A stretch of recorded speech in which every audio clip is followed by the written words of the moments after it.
Pump থেকে জ্বালানি তেল কেনা নিয়ে অভিযোগ বাড়ছে। পর্যাপ্ত তেল না পেয়ে হতাশায় ভুগছেন গ্রাহকরা।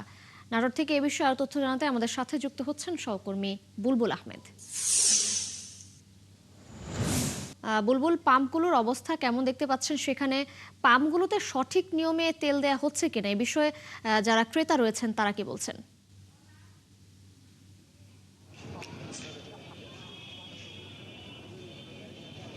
আসলে ক্রেতা যারা রয়েছেন তারা কিন্তু বলছেন যে সঠিক নিয়মে দেওয়া হচ্ছে না, এই ধরনের অভিযোগই কিন্তু ক্রেতারা সাধারণত করছেন। এবং এই নাটোর, আমি এই মুহূর্তে রয়েছি নাটোর পেট্রোলিয়াম এজেন্সি হাপরাস্তা এলাকায়, এই পাম্পে। সেখানে কিন্তু যারা গ্রাহক রয়েছে তারা বলছেন যে ঠিকমতো তারা লাইনে দাঁড়িয়ে সময় মতন তারা তেল পাচ্ছেন না, এবং অনেকে বলছেন যে তারা এসেছেন গভীর রাতে, রাত 3টা থেকে এসেও অনেকে দাঁড়িয়ে আছেন, কিন্তু এখানে আমরা দেখতে পাচ্ছি যে এই পাম্পের ভিতরে এই এলাকায় কিছু প্রভাবশালী লোকজন অবস্থান নিয়ে আছেন। শিয়া বাটার ও ভিটামিন সমৃদ্ধ লিলি বিউটি সোপ, তারুণ্যময় উজ্জ্বল ত্বকের জন্য। কিন্তু অথচ সাধারণ গ্রাহক যারা তারা কিন্তু দীর্ঘ লাইনে রোদ্রের মধ্যে দাঁড়িয়ে আছে।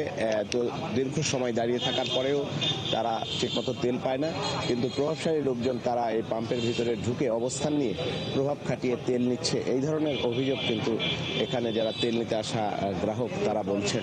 এবং আমরা যে বিষয়টি জেনেছি যে নাটোর জেলা প্রশাসন একটি অ্যাপস তৈরি করেছে, সেই অ্যাপসের মাধ্যমে রেজিস্ট্রেশন করে কিন্তু তেল দেওয়া হবে সোমবার থেকে, আগামীকাল থেকে। তো সেটি হওয়ার পরে হয়তো কিছুটা নিয়মের মধ্যে আসতে পারে। যে এখানে এমন অভিযোগও পাওয়া যাচ্ছে পাম্প কর্তৃপক্ষের কাছ থেকে যে তারা যে তেলটি পাচ্ছে সেটি বিতরণ করতে গিয়ে পার্শ্ববর্তী যে রাজশাহী জেলার পুঠিয়া উপজেলা, বাঘা উপজেলা এবং নওগাঁ জেলার আত্রাই উপজেলা সহ অন্যান্য জেলা থেকে কিন্তু এই নাটোরের পাম্পগুলোতে তেল নিতে আসছে, এই ধরনের কথাবার্তা কিন্তু আমরা শুনতে পাচ্ছি। এবং যার ফলে এই নাটোর জেলার যারা গ্রাহক রয়েছে তারা কিন্তু ঠিকমতো তেল পাচ্ছে না। খবর রাখতে থাকুন, নিশ্চয়ই পরবর্তীতে আমরা আবারও যুক্ত হবে এবং আশা করছি নিশ্চয়ই দ্রুত এই সমস্যার সমাধান হবে।